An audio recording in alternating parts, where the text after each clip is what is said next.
Hi guys, so let's continue with the concept series. So today, the one of the most fundamental concept that I'm going to take up is friction. है ना? तो friction में ना लोगों का बहुत confusion रहता है. फ्रिक्शन ऐसे कोई कुछ अलग चीज नहीं है.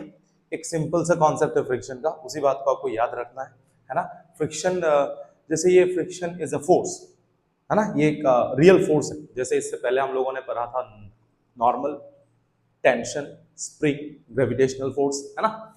ये लास्ट टाइप ऑफ फोर्स है जो रियल फोर्स है, जो जिसके बारे में हमको पढ़ना होता है. और when it comes to studying और analysing force, we just have to realise कि सर इसका मैग्नीट्यूड, डायरेक्शन एंड नेचर ये जरूरी है ना. इन तीनों चीज को हमको जो है समझना पड़ता है when we analyze everything about force, right?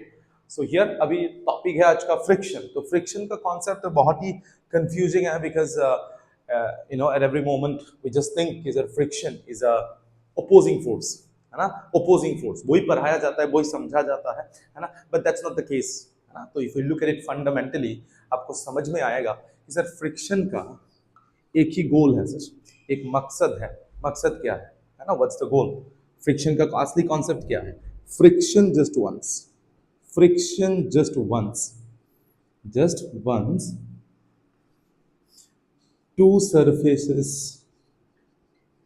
two surfaces in contact to be in contact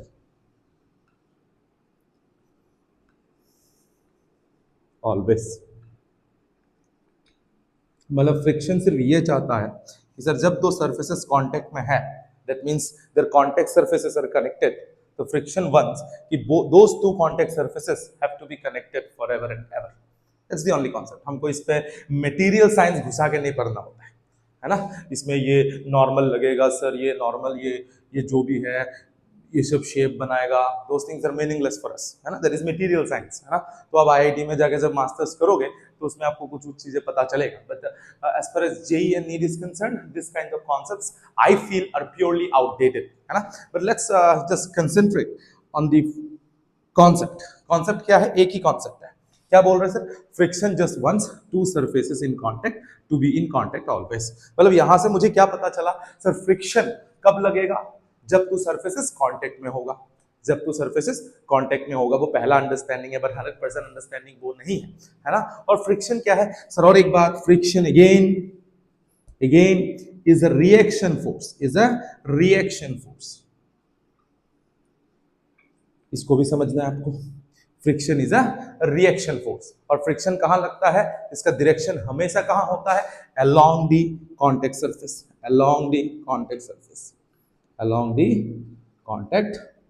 surface. सिर्फ इतना सा बात आपको समझ में आना है ना. तो फ्रिक्शन जैसे बॉडी पे लगता है, फ्रिक्शन इस तरह से बॉडी पे लगता है कि सर दो बॉडीज जब कांटेक्ट में हो, वो कांटेक्ट हमेशा मेंटेन्ड रहे. That's the only goal. So these are the 3 points. Friction just wants two surfaces in contact to be in contact always. Second, friction is a reaction force. Along the contact, ये कहाँ लगेगा? Direction कहाँ होगा? Along the contact surface. इतना अगर मुझे बात पता है तो दुनिया का कोई भी फ्रिक्शन का प्रॉब्लम में कर दूंगा, है ना. So let's just check out how these things work. देखते हैं. एक छोटा सा इलस्ट्रेशन लूंगा मैं. और फ्रिक्शन के बारे में एक बहुत ही इंपॉर्टेंट चीज हमको रियलाइज करना है कि sir friction is a cunning force, very cunning force, है ना. बहुत ही कनिंग फोर्स है ये, बहुत ही इंटेलिजेंट फोर्स है ये, है ना. उसको पता होता है कितना लगाऊं, कब लगाऊं, कैसे लगाऊं. Okay, will just check it out, है ना. देखते हैं. सपोज ये ग्राउंड है. Let's take a very simple illustration. यहां पर एक ब्लॉक ऑफ मास m है ना. अभी रुका हुआ था, अभी ये रुका हुआ था, कोई टेंशन नहीं था. ये जो कांटेक्ट सरफेस है, यहां पर आपको कांटेक्ट सरफेस दिख रहा होगा. इस ग्राउंड के वजह से ये वाला सरफेस और इस ब्लॉक के वजह से ये वाला surface, both are in contact. Yes, both are in contact and both will be in contact. Yes. अभी अगर मैं चुपचाप इसको रख दूं ग्राउंड पे या टेबल पे, आप कोई भी चीज रख देते हो, क्या वो बॉडी खुद ब खुद चलने लगता है? बिल्कुल नहीं. मतलब सर जो कांटेक्ट सरफेस है दोनों में, वो कांटेक्ट सरफेस रहेगा हमेशा, क्योंकि यहां पर मैंने कोई एक्सटर्नल फोर्स नहीं लगाया, एक्सटर्नल फोर्स नहीं लगाया, तो क्या फ्रिक्शन खुद ब खुद इस दो सरफेसेस के बीच लगने लगेगा, even though it's rough surface?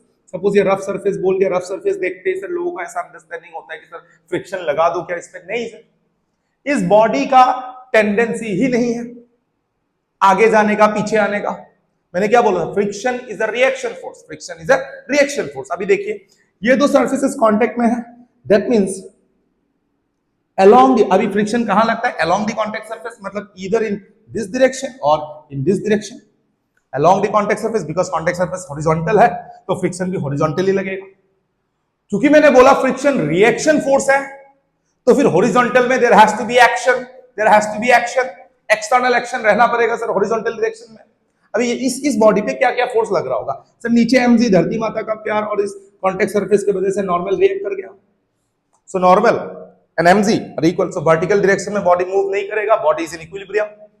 But horizontal direction में अगर हम देखें सर इस बॉडी को हॉरिजॉन्टली कोई एक्सटर्नल फोर्स नहीं लगा रहा है, मतलब देयर इज नो एक्शन, तो friction will not react because friction is a reaction force. उस बात को आपको समझना है। तो यहां पर इस बॉडी पे, इस पर्टिकुलर सीन में what is the friction acting on the body? Zero. What is the friction acting on the body? Zero. और आसान भाषा में समझते हैं सर, इस बॉडी पे सपोज हमने बोल दिया कि सर फ्रिक्शन कुछ लग रहा होगा, फ्रिक्शन कुछ लग रहा होगा, आगे या पीछे नहीं पता, लेकिन फ्रिक्शन कुछ लग रहा होगा। अगर फोर्स बॉडी पे लग रहा है तो मोशन तो होना ही है, that is the law of nature, that is the law of nature, we can change that. That means मैं अगर कोई भी चीज को कहीं पर रख दूं हॉरिजॉन्टल टेबल में या चेयर में, that means that block should start moving, block should start moving. लेकिन वैसा होता है क्या? बिल्कुल नहीं होता, बिल्कुल नहीं होता है। Why? Friction acting on that body is zero, friction acting on that body is zero. अभी देखते हैं और एक एग्जांपल, इसी बॉडी पे मैं अगर हॉरिजॉन्टल डायरेक्शन में कुछ फोर्स लगाऊं, यहां पर मैंने कुछ फोर्स लगाया एफ एक्सटर्नल, जो भी है, ये सरफेस जो है रफ है, कुछ न्यू वैल्यू गिवन है, this is called coefficient of friction, this surface is rough, है ना। अभी सर देखिए फ्रिक्शन का कॉन्सेप्ट क्या है? फ्रिक्शन चाहता है कि दो surfaces, two surfaces in contact has to be in contact always और will remain in contact always, that is what the friction wants. और फ्रिक्शन का वो जो है कंडीशन है। अभी देखते हैं सर, यहां पर आपको कांटेक्ट सरफेस दिख रहा होगा, मैं इसको थोड़ा अलग अलग करके बना रहा हूं, ये ब्लॉक और ये ग्राउंड, ये ब्लॉक और ये ग्राउंड, सही है। अभी मैंने ब्लॉक को इधर एक्सटर्नल फोर्स लगाया, दैट मींस अभी हॉरिजॉन्टल डायरेक्शन में इस ब्लॉक ऑफ मास m के ऊपर एक्शन है, बिल्कुल है, एक्शन है, तो फ्रिक्शन रिएक्ट करेगा। बिकॉज फ्रिक्शन को अभी पता चल रहा है सर ये जो कांटेक्ट सरफेस था यहां पर, क्या ये block of mass m displace होने का चांस है? यस, बिकॉज एक्सटर्नल फोर्स लग रहा है। और फ्रिक्शन नहीं चाहता है कि सर डिस्प्लेस हो जाए, फ्रिक्शन वो सह नहीं पाएगा कि सर डिस्प्लेसमेंट हो जाए, बिकॉज फ्रिक्शन चाहता है कि दो सरफेसेस हमेशा कांटेक्ट में ही रहे, है ना। तो what friction will try to do? Friction will react, but in which direction sir? In which direction? Friction, अगर देखो अगर ये ब्लॉक ऑफ मास इधर डिस्प्लेस होने का कोशिश कर रहा है तो फ्रिक्शन क्या चाहेगा कि सर फ्रिक्शन इस बॉडी को, ये जो ग्राउंड वाला सरफेस है ये इस पे फ्रिक्शन लगाएगा, किधर सर? पीछे की तरफ। बोल रहा होगा कि मत जाओ, बिकॉज ये जो आपका कांटेक्ट सरफेस था, ये जो कांटेक्ट सरफेस था ये हमेशा रहना चाहिए, तो फ्रिक्शन बोल रहा होगा इस बॉडी को मत जाओ आगे, आप रहो, इधर ही रहो। तो ये जितना फोर्स अप्लाई कर रहा होगा, क्या उतना ही फोर्स ये पीछे की तरफ अप्लाई करने का कोशिश करेगा? यस, सो दैट इस बॉडी पे हॉरिजॉन्टल डायरेक्शन पे लगने वाला नेट फोर्स जीरो हो जाए। और जब नेट फोर्स जीरो होता है बॉडी हमेशा रेस्ट पे रहता है, उतना सा कॉन्सेप्ट है फ्रिक्शन का। अभी sir every action has equal and opposite reaction.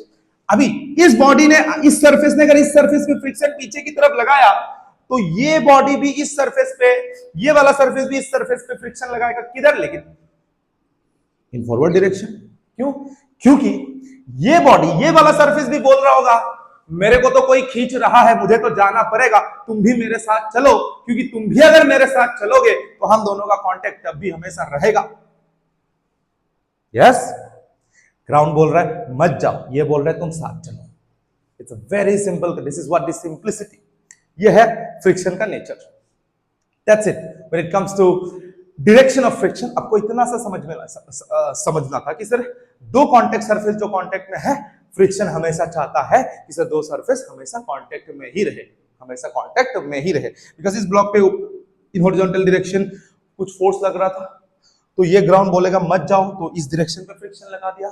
और ये बोल रहा है कि सर मेरे को तो कोई खींच रहा है, आप भी आ जाओ मेरे साथ, तो ये बोलेगा सर ये भी फ्रिक्शन आगे की तरफ लगा देगा। वेरी सिंपल है ना। So that is what this is it about the direction of friction, but we also have to look at the magnitude part, है ना। Hopefully you have understood friction लगता कैसा है ना। Okay, अभी let's look at the magnitude। magnitude क्या होता है सर, कैसे होता है, देखते हैं। जब भी फ्रिक्शन का प्रॉब्लम के साथ आपको डील करना हो, आपका सबसे इंपॉर्टेंट थ्योरी क्या है, आपको एफ मैक्स निकाल लेना है। आपको किताबों में मिल जाएगा एक फ्रिक्शन का फॉर्मूला जिसका वैल्यू आता है न्यू एन। एन क्या है, नॉर्मल रिएक्शन। न्यू क्या है, कोफिशिएंट ऑफ फ्रिक्शन। न्यू क्या है, कोफिशिएंट ऑफ फ्रिक्शन, है ना। ये जो देता है, ये जो मैग्नीट्यूड देता है, इसको, ये फ्रिक्शन का फॉर्मूला नहीं है sir, it's a formula of maximum value of friction. ये फ्रिक्शन का औकात बताता है आपको। क्या बताता है सर, फ्रिक्शन का औकात बताता है, फ्रिक्शन कितना मैक्सिमम लग सकता है, फ्रिक्शन कितना मैक्सिमम लग सकता है। देखते हैं सर ये क्या है, औकात औकात का बात हो रहा है सर, क्या हो क्या रहा है, देखते हैं ना। Let's have a look. Suppose sir मैंने यहां पर 5 kg का ब्लॉक रख दिया, 5 kg का ब्लॉक रख दिया, और कोफिशिएंट ऑफ फ्रिक्शन मैंने दे दिया न्यू इक्वल्स 0.2। मेरा पहला ड्यूटी है, फ्रिक्शन कितना लगेगा, क्या लगेगा सर, वो बात का बात है। मेरा पहला ड्यूटी है कि सर मैं मैक्सिमम फ्रिक्शन कैलकुलेट कर लूं। यस, मैक्सिमम फ्रिक्शन का वैल्यू क्या है, न्यू इनटू एन। न्यू कितना गिवन है सर, 0.2। एन का वैल्यू क्या है, नीचे 5g, ऊपर की तरफ नॉर्मल, तो ये वैल्यू हो गया 0.2 इंटू 50। ये इसका वैल्यू हो गया 10 न्यूटन। 10 न्यूटन मतलब सर फ्रिक्शन का मैक्सिमम औकात क्या है, 10 न्यूटन। मतलब फ्रिक्शन कहां से कहां तक लग सकता है सर, 0 से लेकर 10 न्यूटन तक लग सकता है। कैसे सर, यहां पर अभी इसी को मैं इधर देखता हूं, 5 kg इस बॉडी पे अभी हॉरिजॉन्टली मैंने कोई एक्ट नहीं किया, मतलब हॉरिजॉन्टल डायरेक्शन में मैंने कोई फोर्स नहीं लगाया, तो what is the friction force acting on this block, 0। Friction कितना लग रहा है अभी, 0 सर।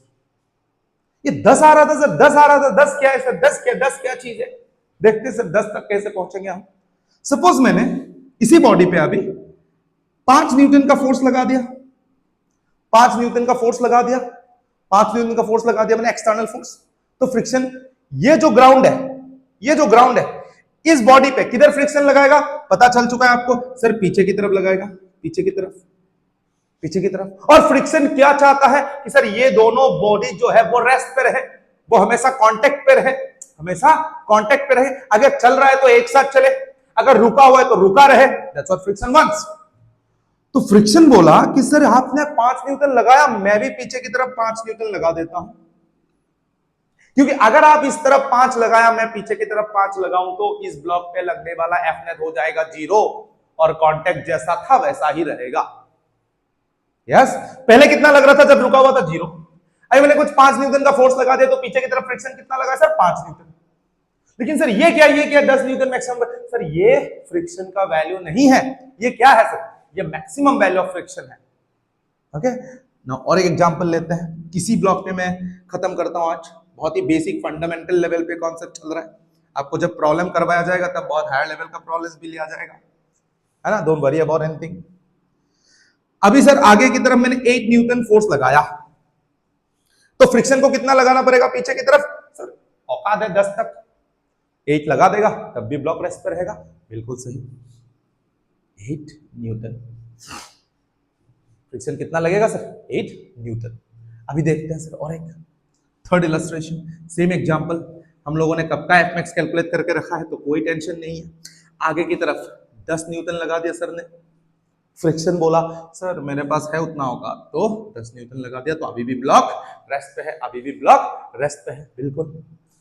और लास्ट इलस्ट्रेशन लेते हैं, अभी मैंने 15 न्यूटन फोर्स लगा दिया सर, 15 न्यूटन फोर्स लगा दिया, तो पीछे की तरफ कितना फ्रिक्शन, फ्रिक्शन अपना ट्रायल कभी छोड़ता नहीं है, friction keeps on working, friction हमेशा अपना लास्ट ब्रेथ तक कोशिश जारी रखेगा। तो फ्रिक्शन बोला सर ये आपने 15 न्यूटन लगा दिया, मेरे पास 15 लगाने का औकात नहीं है, क्योंकि मेरा इस सरफेस के रिस्पेक्ट में मैक्सिमम औकात ही कितना है, 10 न्यूटन है। तो आप अगर 15 लगाओगे, मैं पीछे की तरफ 10 तो लगाऊंगा, बिकॉज कोशिश तो अपना जारी रखूंगा, लेकिन ब्लॉक को रोक नहीं पाऊंगा। क्यों? क्योंकि सर यहां पर अभी एक एफ नेट आ गया, कितना न्यूटन का? 5 न्यूटन का। मतलब ये 5 केजी वाला ब्लॉक जो है वो आगे की तरफ 1 मीटर पर सेकेंड स्क्वायर से चला जाएगा। मतलब अभी ये जो 5 केजी वाला ब्लॉक है वो मोशन में आ चुका है, मोशन में आ चुका है। मोशन में आने के बाद देखते हैं क्या हो रहा है, और एक इलस्ट्रेशन लेते हैं। मतलब यहां पर मैंने 20 न्यूटन फोर्स लगा दिया। अभी सर 20 न्यूटन लगाओ, 1000 न्यूटन लगाओ, फ्रिक्शन का औकात तो उतना है नहीं। फ्रिक्शन का कितना औकात है? 10 न्यूटन, वो उतना ही लगा पाएगा, उससे ज्यादा कभी नहीं लगा पाएगा। तो अभी भी फ्रिक्शन पीछे की तरफ 10 न्यूटन ही लग रहा होगा, 10 न्यूटन ही लग रहा होगा। तो आपने क्या देखा सर, ब्लॉक जब रुका हुआ था फ्रिक्शन 0 था। ब्लॉक पे जब मैंने कुछ 5 न्यूटन का फोर्स लगाया तब 5 न्यूटन लगा रहा है, जब 1 न्यूटन का फोर्स लगाया तब 8 न्यूटन लग रहा है, जब 10 न्यूटन का फोर्स लगाया तो 10, जब 15 लगाया तो 10, जब 20 लगाया तब भी 10, 1000 लगाऊंगा तब भी 10, 1,00,000 लगाऊंगा तब भी 10। कब हो रहा है ये चीज? जब फ्रिक्शन, मतलब जब बॉडी मूव करना शुरू कर गया, when body started moving, friction का वैल्यू कांस्टेंट हो गया होगा। यस, फ्रिक्शन का वैल्यू क्या हो गया होगा? कांस्टेंट हो गया होगा। उसको हम बोलते हैं काइनेटिक फ्रिक्शन, उसको हम बोलते हैं काइनेटिक फ्रिक्शन। तो इसीलिए ऐसा माना जाता है कि सर काइनेटिक फ्रिक्शन जो है वो कांस्टेंट वैल्यू है, एक कांस्टेंट वैल्यू है। Very good sir, very good. तो स्टैटिक फ्रिक्शन का क्या हुआ? स्टैटिक फ्रिक्शन क्या है? जब बॉडी रुका हुआ था, जब बॉडी रुका हुआ था तो आप फ्रिक्शन का वैल्यू देखिए, वेरी कर रहा है 0, 5, 8, 10। मैं 7 लगा रहा तो 7 लगा रहा था, 6 लगा था तो 6 लगा रहा था, 1 न्यूटन लगा रहा तो फ्रिक्शन 1 न्यूटन लगता। मतलब क्या जब बॉडी रुका हुआ है तब एक फ्रिक्शन लगता है जिसका नाम है स्टैटिक फ्रिक्शन। क्या भी स्टैटिक फ्रिक्शन का वैल्यू कांस्टेंट है? It depends on the applied force. Static friction depends on the applied force, depends on the applied force। मतलब अगर मैं अप्लाइड फोर्स को वेरी करता रहूं, अगर मैं एक्सटर्नल फोर्स वेरी करता रहूं, क्या फ्रिक्शन का वैल्यू भी वेरी होता रहेगा? यस। मतलब static friction is a variable force और kinetic friction is a constant force. I hope you have understood the magnitude, the concept of magnitude of friction. I hope you have understood sir friction लगता कैसा है, लगता कैसा है। So this is the most fundamental concept you have to know about friction, and I hope you can solve any problem now except the block on block problems. So जो second lecture होगा उस पे हम block on block cover करेंगे। That will be the second most important lecture of friction. Thank you so much guys.